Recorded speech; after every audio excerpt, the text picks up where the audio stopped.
Welcome to the show. Thanks for joining in. We have a great show planned for you this week. Later on, I'll have with me Delegate Shawn Fluharty as my guest. We'll be talking about a number of things going on in the West Virginia political world. But first, let's start with some of our usual features. And let's talk about politics a little bit. A lot going on in the national political scene.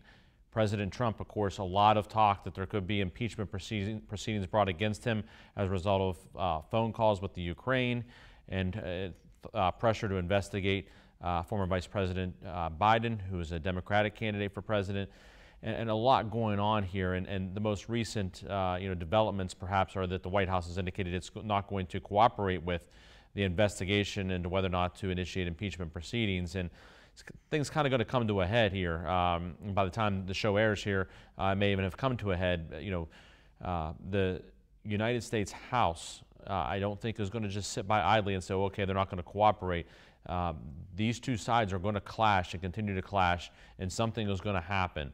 We're likely to see perhaps Supreme Court involvement and others if the White House continues to not cooperate. So something worth keeping an eye on. But, this is, I think, a critical time, in our American history, because looking at it in terms of the White House refusing to cooperate with subpoenas or investigations from the U.S. House of Representatives and how those two bodies work together. And one thing we always have to remember is that the office and the bodies are higher than any particular people involved. And sadly, I think that gets forgotten a lot in modern American politics. We need to all keep that in mind, and in terms of the right thing happening is more important than any one person. So I know there's people out there with different sides they're choosing, et cetera, but let's keep that in mind. But let's turn to the state of West Virginia and politics here. Some developments here in the state as well, particularly the West Virginia Supreme Court. Candidates starting to line up for who's going to run for the 3 seats that are open. Unusual to have 3 seats open in an election, but of course because of the number of seats where people resigned or were removed from office, et cetera, there are a number of seats available, 3 to be exact. And, a new announcement this week, former Supreme Court Justice Richard Neely announcing that he's thrown his hat into the ring for Justice Armstead's seat. Of course, Justice Armstead appointed by the governor to fill one of those seats. There were only 2 years left on that term. And so now Justice Armstead has to run again, and former Justice Neely saying that there's too much wrong with the West Virginia court system right now, and he knows how to fix it. He hasn't been in office since 1995, been in private practice since then, was on the bench on the Supreme Court for 22 years before that. So it'll be interesting to see whether or not former Justice Neely and his name recognition could be enough in terms of a challenge to Justice Armstead. Who else gets involved with that particular seat? Kanawha County Judge Joanna Tabbitt's running. Supreme Court Justice, who was appointed also by the Governor Justice Hutchinson, is running, and some others that ran last time as well, some attorneys and judges, et cetera. Judge Douglas, Mr. Schwartz from Charleston, who's an attorney. So it'll be interesting to see how this all shakes down, but we'll keep an eye on that, because you're talking about 3 seats out of 5. So you're talking about a majority of the court is going to be elected in the May 2020 election. There is no primary and then general anymore with respect to Supreme Court. It's nonpartisan, so they're not identified by Democrat or Republicans. There's just one election, and that's in May of 2020. So really, we're only months away from electing a majority of the West Virginia Supreme Court that really shapes the law in our state and can affect so many things. So keep an eye on that and what happens. We'll be talking about that here on the show. Governor's race also having some developments going on. People are throwing their hats in the ring on the Democratic side. Rumors abounding that Charleston attorney and also Kanawha County Commissioner Ben Salango is going to get involved in the Democratic primary. That announcement likely to come this week.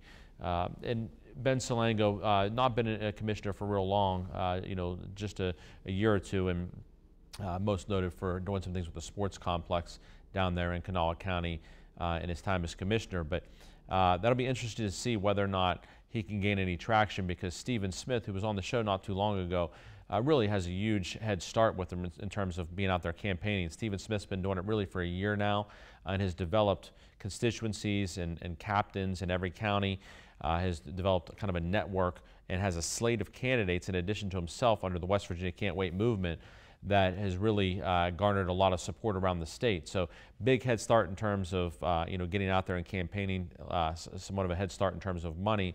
Has already set a record for more small donations than any candidate for governor in West Virginia history, and the election's still months and months away. So it'll be interesting to see how that race develops, but Stephen Smith with a huge head start there. We'll keep an eye on what happens with that race in the upcoming months. Give you a legal tip here this week as well. That's don't run from the police and don't argue with the police. So many times people want to do that because they think they're in the right, and it's just not the time or place when you're there and the police are encountering you to run or to argue. There's a time for that. That will be later on. Remain calm if the police stop you for something. Answer their questions, but remember you have the right to remain silent, and you have the right not to answer their questions if you choose not to. And oftentimes it's better not to speak. You have that right to remain silent. You can consult an attorney, so you don't have to say anything. But the biggest thing is don't run, don't try to get away, and don't argue. Because then that's when things can turn to physical altercations or otherwise and really turn bad for everyone. There's a time and place where you can argue your case, get a lawyer, go into the court proceeding, explain the situation through that mechanism. You'll be much better off. And I also want to give you a quote this week. This comes from Tecumseh, of course, the famous Shawnee chief. And here's what he said. When your time comes to die, be not like those whose hearts are filled with fear of death, so that when their time comes they weep and pray for a little more time to live their lives over again in a different way. Sing your death song and die like a hero going home. This particularly resonated with me here in the last couple of weeks as I lost my dad, and it's been a difficult time for me, but I certainly know that he died like a hero going home. He lived his life in a way that set an example, a Christian example for me, my family members, and really all those around him as the proper way to live. And I know in talking to him in the days and weeks and months leading up to his death, and he didn't necessarily know that that was coming, but he dealt with an illness for a year and a half, and so he knew that that was a possibility. And one of the things that he told me was, I have no worries. I don't have any fears. I know where I'm going, and I feel content with that. I just don't want the people here to be sad.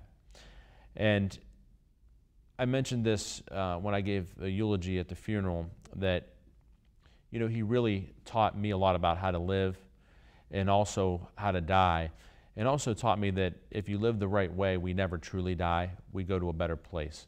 And I know that's where he is now, and this particular quote from Tecumseh really spoke to me in that regard. I'll, of course, miss him terribly, and every day think about him, but I do know that he's in a better place, and would certainly like to thank all of those throughout the Ohio Valley community who have reached out and lended their support to me and my family throughout the recent weeks. It's been a great deal of comfort to us, and may God bless you all. We need to take a break. When we come back, I'll have Delegate Shawn Fluharty with me.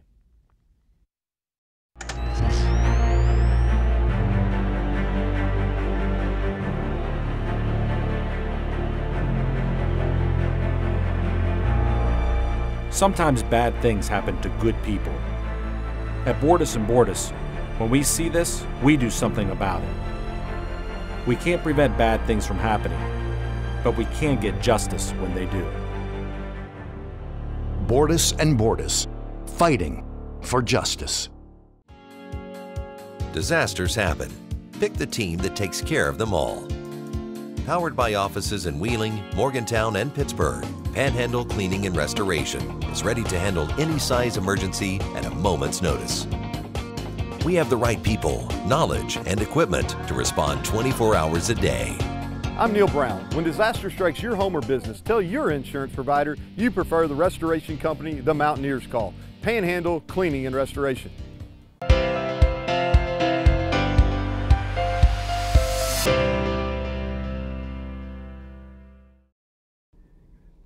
Welcome back to the show. This is my favorite time each week when I have a guest with me, and this week's no different. I have with me Delegate Shawn Fluharty, who represents West Virginia's 3rd Delegate District, and also is recently, in the past 6 weeks or so, additional attorney at my firm, Bordas and Bordas. Shawn, thanks for being here on the show. Jamie, thanks for having me. And it's been great having you at our firm. It's been only a month and a half or so here, but it's been good having you there and hearing your voice and your thoughts on the different cases and what you bring to the table. Enjoying it. I think it's a great fit and looking forward to the future. Let's talk about some of the legislative activities that have been happening. I know one of the big things that you've been commenting on here in the recent week or two is automatic voter registration, and something that is supposed to be implemented by the Secretary of State's office and really just hasn't happened in the way that I think was intended. Yeah, now we're working on legislation that was passed in 2016, and here we are in 2019, and we're still waiting. And Mac Warner, quite frankly, is not doing his job, and now it is coming to a head. And we've had some arguments in committee, and now that's spilling over into the media because I feel that he is not doing what he was mandated to do from the legislature back in 2016. Let's talk about that, Shawn. I mean, people may not even understand what is automatic voter registration and what's it supposed to do. So back in 1993, we had what was called the motor voter law, which you could opt into if you go to the DMV, if you're a new resident of West Virginia, or you're renewing your license, things of that nature. So what states are doing now is they're making it automatic. Instead of opting in, which if you've been to the DMV, the experience isn't exactly the easiest one. You get automatically opted in unless you choose to opt out. So we've seen dramatic increases in people on the voter rolls and having the ability to vote, which you have a right to do in this country. And I think that's something that's important that people need to know. So what all this does is automatically opt you in. We're going from a choice of opting in to automatically opting in unless you opt out. Now, when we first passed this in 2016, we were one of the first states in the entire country. Since that time, about 13 other states not only passed legislation, but implemented it. Yet here we are, West Virginia, one of the first to do it, but the last to actually get it done. Yeah, and it's nice to be one of the first to do something because oftentimes in recent decades we've trailed and not, we've been the last to do this, last to do that, or we're the last place for this or that. So to kind of be the ones to take the initiative early on and say we're going to do this is great, but then you got to actually put it into action too. Yeah, unfortunately that's the history of West Virginia. We wait till the last minute, and we have a circumstance where we actually got in on the front end, yet those who are responsible for implementing the law, in particular Mac Warner, they're just not doing their job. One of the concerns, I guess, too, is now this may not even be ready for the 2020 election. And that's the forecast. He came into committee, or he brought representatives to committee, and they said, well, maybe by 2021. So just to implement the law, we're talking 5 years. I mean, that's unprecedented, and it's something that I think it should make every voter, despite of your political affiliation, you should be angry about that. It shouldn't take 5 years to implement a bill that other states are doing in 1 to 2 years. Shawn, also, you've been talking about greyhound racing here recently. I mean, I've been talking about that for a while, but there's been some activity with respect to the greyhound racing, which is, of course, important here to the local economy because Wheeling Island Racetrack and Casino indeed has greyhound racing. We're talking 1,100 jobs here in Ohio County and 1,900 statewide. And we're talking millions of dollars in revenue and an industry that really brings to life the Northern Panhandle in particular. And I can't help but feel like, again, the Northern Panhandle is under attack from Charleston. I mean, that's what happens in West Virginia. It feels like we're on an island here, and Charleston wants to come after us yet again. We had this battle back in 2017. And I don't agree with the governor on a lot of things, and I think people know that.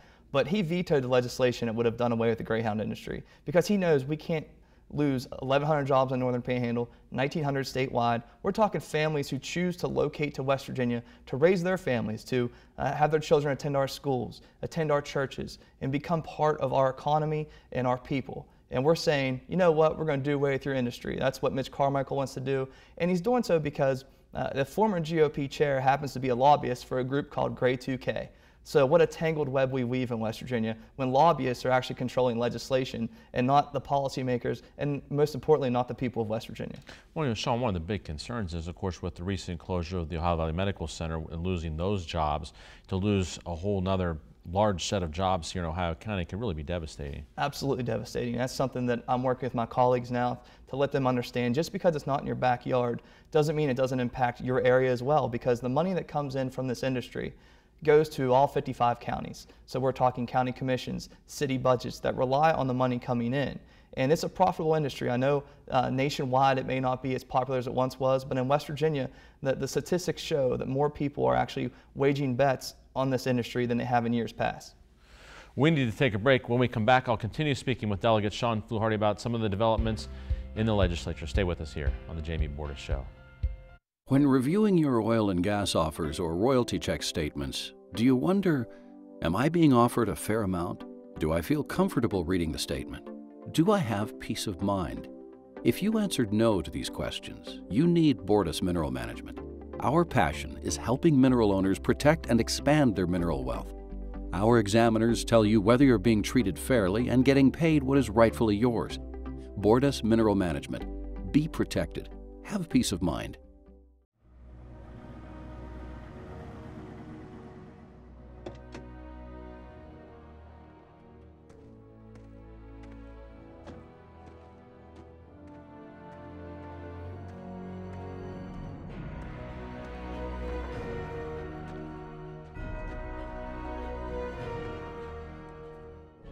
Recommended by the highest authorities.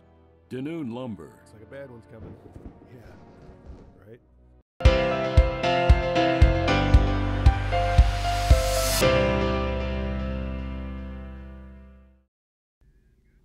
Welcome back to the show. I've been speaking with my guest, Delegate Shawn Fluharty, who represents West Virginia's 3rd Delegate District here in Ohio County. And Shawn, you know, some other developments that have really been of interest to people, paying college athletes, and you've been commenting on that, I know, through social media and other forums as well, but big topic right now. Huge topic, not just for West Virginia, but nationwide. We had legislation passed a few weeks ago and signed into law out of California, and since that time, in just a mere few weeks, we've gone from 1 state to about 13 states at play now saying we're going to have similar legislation. So it puts West Virginia in a bit of a predicament. We also must evolve with the times. The NCAA is a broken system. They annual revenue at about $1 billion plus per year. Yet the players, the workers, aren't getting paid anything for their name or likeness. So a few misconceptions. One, we're not paying the players to play football or basketball. That's not how it works. It's simply saying your image and your likeness, you should be able to have revenue from. So your jersey sales. How many Pat White jerseys did we sell during his era in Mountaineer Field? A lot of them. How much money did he get paid? Zero. You know, when we use the image of players for advertisements for the private sector, yet they don't get a penny in return for it. So all we're simply saying is you deserve to have the same rights that every student at the university has. If you're a student and you're on a full scholarship and you have a great idea and your image is used, guess what? You can profit from it. We're just simply saying student athletes should be treated the same as the rest of the student population. So just to make it clear, all right, what they're going to get for playing football is still just their scholarship. That's right. But if some outside company or someone else wants to use their name, their photograph, something like that, their image in order to make money, then it's just saying, hey, pay them for it like anybody else would. That's right. You should be compensated for your day's work, for your likeness, for your image, and that's what's happening here. A lot of times we see popular players, like I said, Pat White, who in years past, his image would be blown up throughout the state of West Virginia and nationwide for that matter, and a lot of people would take advantage of that and profit from it. Yet that player, that person being used, not able to be compensated. Since we're talking Pat White and about WVU, I know you're a big fan. I am. You know, we're kind of around midway through the season here. What do you think so far, and what do you think for the rest of the season? Well, you know, it was a great atmosphere last weekend when the Mountaineers took on the Longhorns, and the day has arrived for Neil Brown, I believe. He has full 100% fan support, something we haven't seen in many years. It's a young team. We're growing. There will be pains in that process. At the same time, I think the future is very bright, and everybody's excited for it, as am I. You know, I think he's a sharp guy. I also like, you know, if you watch the man trip every week when the team walks through the crowd to get to the stadium and everything, one of the nice things is he's always got his wife and his kids there walking with him. Seems like a really nice family guy. Just seems like a genuine guy. So when you get that type of person leading anything, I don't care if it's a football team or a business or a government organization, it doesn't matter. When you have that type of person at the top, it tends to filter down and good things happen. I agree with that 100%, and I think Neil Brown has embraced our state. You know, he grew up in Kentucky. He understands the Appalachia region, and if there's anything West Virginians love, it's when people come in and embrace our state and understand the importance of our people and our past, and he has done that, and I think he will continue to do that in the future. Legislative session will be here before we know it, only a couple months away. Yeah. You know, what are some things we might expect this term? Well, I think the topic we just discussed will certainly be brought up. We've had a lot of news here in the Northern Panhandle of job losses, and it's a statewide issue now. And we have to do things a different way in West Virginia. For far too long, we've had lobbyist control legislation. We've doubled down on our past. We have to really open up the business environment in the sense that we need to have new revenue streams. The revenue streams we're pulling from the 50s and 60s. it's 2019. We have to evolve the way other states are evolving. That includes like technology, embracing technology, and just doing things a different way and thinking outside the box. Until we do that, I don't care who's in power, we're going to get the same results, and that's what's happening right now. So I look forward to continuing the fight this January and really getting down there, rolling up the sleeves, and holding people accountable. And I think a lot of people would agree with me on that. Regardless of your party affiliation, I try to just be as transparent as possible and really represent the Northern Panhandle and take the fight to Charleston. Well, thanks for all you do for the Northern Panhandle, folks here in Ohio County, and keep up the good fight, Shawn. Appreciate it, Jamie. Thanks for being here on the show. I appreciate it. We need to take a break. When we come back, I'll be talking sports. Stay with us here on the Jamie Bordas Show.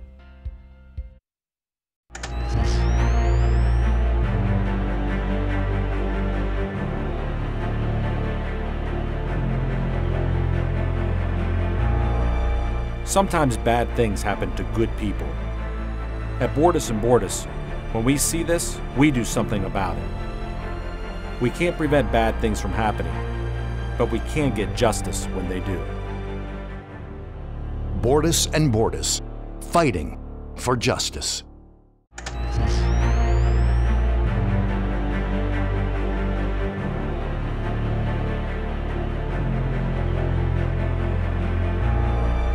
Sometimes bad things happen to good people. At Bordas & Bordas, when we see this, we do something about it. We can't prevent bad things from happening, but we can get justice when they do.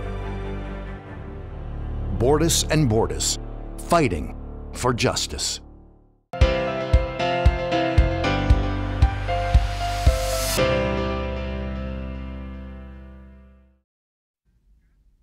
Welcome back to the show. It's time to talk sports, and we'll start in the city of Pittsburgh, where the Steelers are currently sitting at 1-4. And who would have thought that before the season started? Certainly not me. I, of course, predicted the Steelers win the Super Bowl this year. Maybe they still will, but it's not looking real promising. The Steelers now down to really the guy that was their fourth quarterback in the preseason camp. I mean, a guy that didn't even make the initial team in Devlin Hodges. And, I've said all along, in the preseason that I liked him. I said I would trade Dobbs. That they ended up doing that, but didn't expect Hodges, of course, to be anyone that would play this soon. But of course, with Ben Roethlisberger being lost for the season and Mason Rudolph being knocked out of the game and knocked out cold for that matter last weekend, Devlin Hodges, who was re-signed to the practice squad, after initially being not making the team, forced into action and did well, but. We're talking about a guy that's very inexperienced, but I like this guy in terms of his ability to throw the football and just make plays and play kind of fearlessly. I really like him. One of the all-time, I think the all-time leading passer in the football championship subdivision, formerly known as Division I AA. And just a all-around seems like a likable guy that the team will rally around. But not the position you want to be in, to be at your fourth string quarterback and 1-4. But we'll see. Mason Rudolph, I think, will get healed up and be back in the relative near future. And in the meantime, I think there might, who knows, there could be in a quarterback battle depending upon what happens here with Hodges and Rudolph. But a lot of invested in Mason Rudolph, so he's likely to be the guy going forward. But some other news, Mike Tomlin being rumored for the Washington Redskins job after they fired their coach, Coach Gruden, this week, Jay Gruden, that is. And,